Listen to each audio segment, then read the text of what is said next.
Hi, how are you today? Today I want to talk about mental health. It's an issue that is coming up over and over again, and I have even heard some people debating about whether it's worth the importance that it is being discussed with. I was listening to a young artist today saying how when he was younger, his mother had a mental issue for many years, and he didn't recognize it because he just thought, well, all women in the houses are beaten, they go through suffering, and he thought it's an ordinary thing in most things, in most homes, until he grew up and realized how much trauma his mother was going through and the depression she had developed over the years. It's real. And then today again, just hints from society. I had a song that was being sung in my vernacular, and the person is telling people, don't talk about your secrets. If you have a plan, don't talk about it. If something good is about to happen, don't talk about it. If you've just succeeded in something, don't talk about it, because they are dream killers. Yes, that's a very valid point. There are dream killers. But at the same time, there are a lot of encouragers, a lot of uplifters. And sometimes you might be headed towards what you think is the right direction, but it's the wrong one. And only talking to people is going to help you. So what you need to do is to have diligence over whom you're talking to and whom you're telling what. I'm one of those people who's a tell-all. I don't believe in keeping so many secrets. Yes, of course I do some, but not all, and not so many. On average, I'm a talkative person and a person who doesn't keep secrets, because I've come to realize that a lot of times the secrets that people think are keeping are things that continuously hurt them, put them down, deny them opportunities, deny them help, and deny them progressiveness. What's a secret? A secret is something which will benefit you by its not being known, but something that is going to curtail somebody's happiness, somebody's success, somebody's living because it's being kept hidden is not a worthwhile secret. We'd rather release it. A lot of people are also going through trauma, and let me give a morbid example. We have a lot of people whose loved ones pass away, and then they get into trauma, and people think they're keeping quiet because they don't want to share their thoughts, or they don't want to share their feelings, or they don't want to share their pain. That's not it. They are angry and they're keeping it inside. They are angry because the person they lost did so many bad things to them and to themselves. And they are ashamed, they feel let down, they don't know who to tell. And even if they have somebody they can tell, they don't know how to put it exactly the way it is, that it is painful, that it is hurting them, that they are angry more than in mourning. You can be in mourning, but angrier than you are in mourning. It happens, especially when the person who has passed away had done so much wrong to you. And so when you tell a person like this, apana, in Kiswahili, we have something we normally say, nyamazia tu. Keep it quiet, keep it secret, keep it to yourself. No, no, no, no, no, no, no. That's not the way to go. That's why we have counseling. And counseling is in many forms. For some people, it's going to a therapist, a paid person who goes and then counsels and directs you. For some people, it's going to a family member who is close and empathetic to your needs and to your desires and to your cries. For some people, it is going to a stranger who shows some sympathy towards your situation. And for others, it's their church leader or a church member. Whoever it is that you feel is closest, whom you can go to discuss about your feelings, go to that person and talk it out. Talking it out helps. Lately, we are lucky because we have the internet. You can come to the internet and rant and rave or celebrate. Yes, it has its perks, it has its ups, it has its downs. But on the average, we are all different. Somebody will never say anything about themselves on the internet, and somebody else will go to the social forums and say, oh, I got a baby after so long. Oh, I found a husband, I'm so happy. Oh, my child passed in exams, I'm so happy. Oh, I got promoted at work, I'm so happy. Don't put them down. That's their platform for celebrating. That's who they are. If you're not the type who celebrates that way, let them be. Celebrate with them. Cheer them on if possible. It's the same with sorrow, with sadness, with pain, with guilt. Some people will prefer to put it out on social forums. Let it be. It is always helpful. I cannot count how many times I've gone online and I was looking for something else, or I was feeling low, or I was feeling sad, or I was feeling confused, or I was torn about a decision. And voila, I read something that somebody has written, or I watch something that somebody has recorded as I'm recording now, and it just clicks. That's what I need to do. This person has my answer. This is what I was looking for. This preacher, this thing they have said, this is what I needed for my soul right now. This person, what they've told me to handle for this situation, this is the guidance I needed right now. I've not walked out of the house or out of the space I am in that is safe, that is secure, that is allowing me to weep in private, or to cry in private, or to mourn in private, or to have joy in private, but having a forum where you can share without exhibiting yourself out of the circles that you don't want to.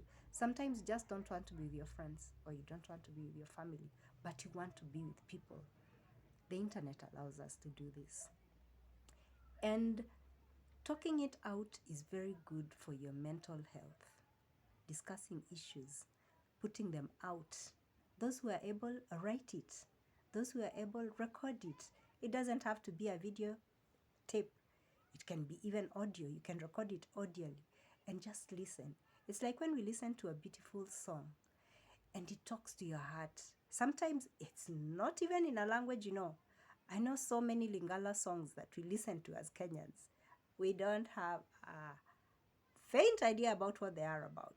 Years later, you come and you're hearing, oh, so it was about somebody's love. You thought it was a Christian song, so it was a Christian song. You just thought it was a disco song.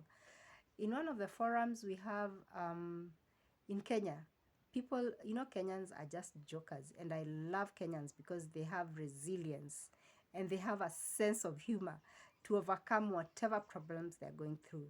So we have a group of people who have developed a habit of writing. You're talking about politics. You're talking about the current situation of the two political leaders having a handshake or not having a handshake, having an understanding, whatever they're calling it.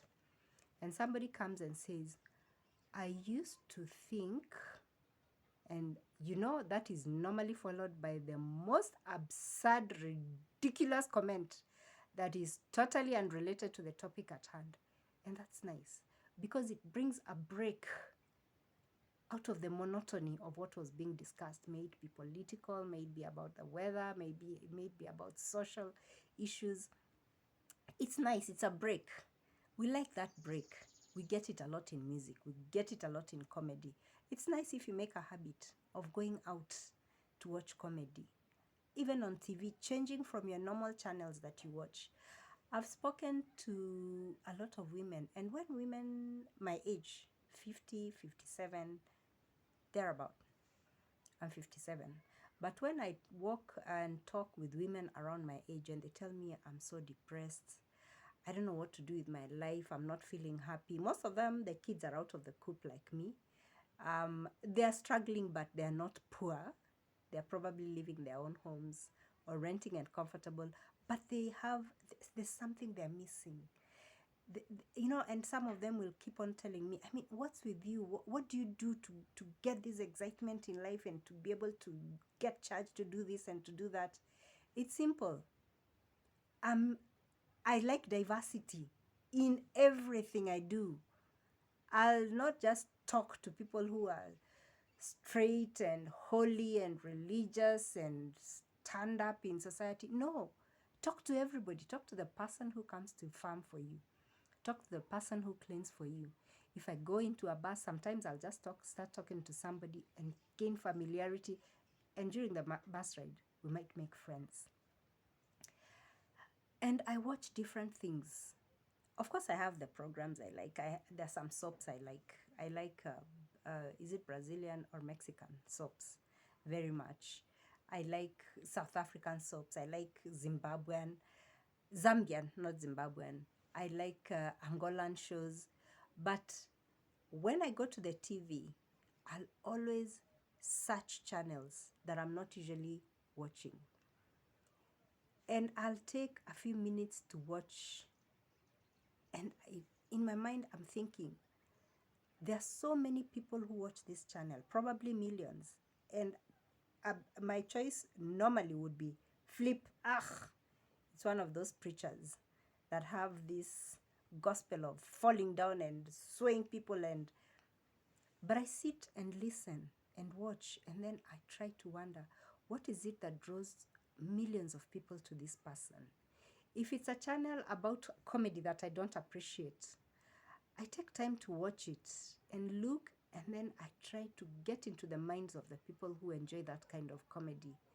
And I'm amazed that we are so diversely created. We are different, not just in skin color, not just in thoughts, not just in what persuasion.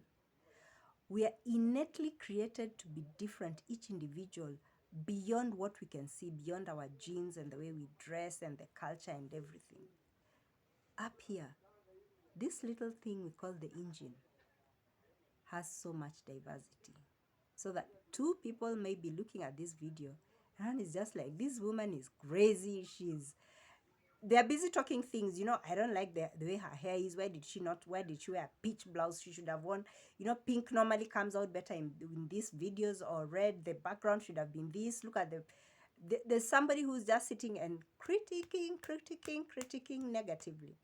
Another person is just looking and they're like, wow, I like the piece of art. And then another one is thinking about the construction style. And another one is maybe looking at the denture. Somebody else is looking at my makeup and wondering about it. Somebody else is wondering, what was this video about? Somebody else is just listening out for what they can borrow and adapt and share, because you have those kind of persons. So it's just important that we are all different. But if you want to have an interesting life, be interesting yourself. Look out for change, look out for diversity, and embrace it. You won't embrace it forever. I mean, I'll not go and start watching a certain channel of a certain church and then become part of that church. No, but I'll appreciate that, wow, they have a different teaching, and I like that sort of teaching. Maybe once in a while I'll be watching this. I might look at animal documentaries, and then 2 hours later, I'm watching a cartoon, Tom and Jerry. And that diversity is good. It's good for my soul. And sometimes it might come the hour when I'm supposed to watch a certain program. News aside, news is important. But the shows that we love, and it's like we are manipulated to like something and to start thinking like the people in that show.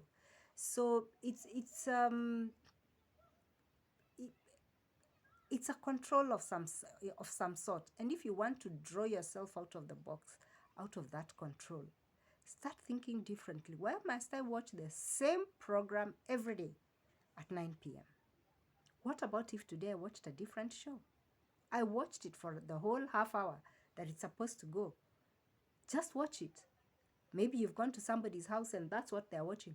Watch that for that day and appreciate it and look at it. And then when you go home, try something else, and it will change your perspective. It will change your attitude, because those are the things that affect our mental states. Those are the things that determine whether we are sad or not. There are people who get caught up in programs until they start getting personal about what the characters in that are doing. It's just an act. Make your own act.